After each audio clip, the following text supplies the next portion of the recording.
Всім привіт! Хочу розповісти свою історію. Що стукає в Chevrolet Lachetti? Праве колесо. Я вже думав, і то, і все, вже перекрутив все, ну капець. Вже геть поміняв цю тягу, що йде до рейки. Думав, може це тяга. Ну так тягу взяв, ну вроді би так стару, ну вроді би немає ніякого, ні шата, нічого, не болтана. А як я розбирав наконечника, значить, прикол в чому? Бачите, як він шатається, в різьбі самій. Тут є такий люфт в ньому всередині. Бачите, який люфт? Я вже його закрутив так, як воно має бути десь. І виходить, що як ця гайка або чуть-чуть розслабиться, та навіть як вона і не розслабиться, вона буде тримати. Воно всередині подшатується в різьбі. Бачите, яка фігня виходить. Получається, що воно постійно тут чуть... Ну може воно не крепко, воно чуть-чуть може подгинати, так як гайка буде закручена, якщо вона не розслабиться, допустим, та гайка. І получається отакий от шат.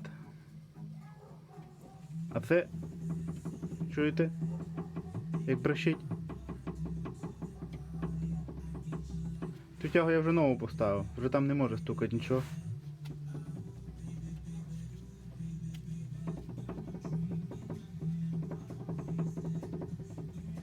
А на тих кочках воно брещить.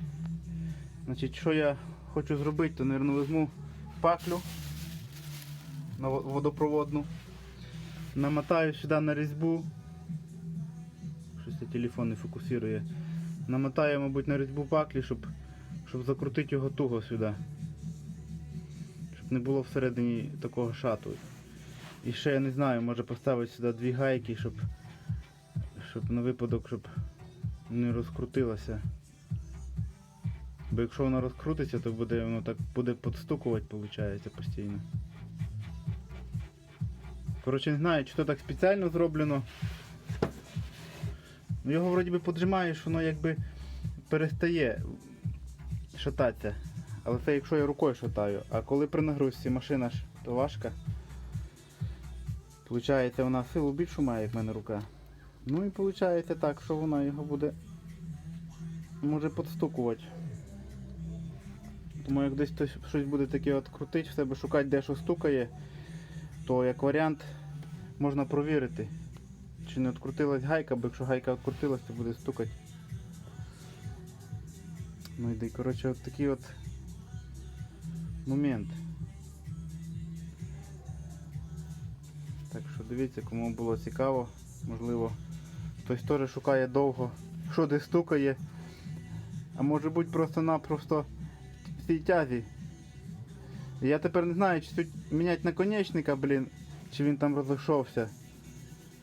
Чи то він другий новий буде так само шататися, тут не знаю, чесно, не мінявши наконечники. Тому, мабуть, що я намотаю паклі туди, щоб воно туго закрутилося і не шаталось. І гайкою прикручу. Маю надію, що не буде стукати. Так що, отак от. Кому інформація була цікава, ставте лайки. Ну що можу ще сказати? Не ламайтеся. Всім пока.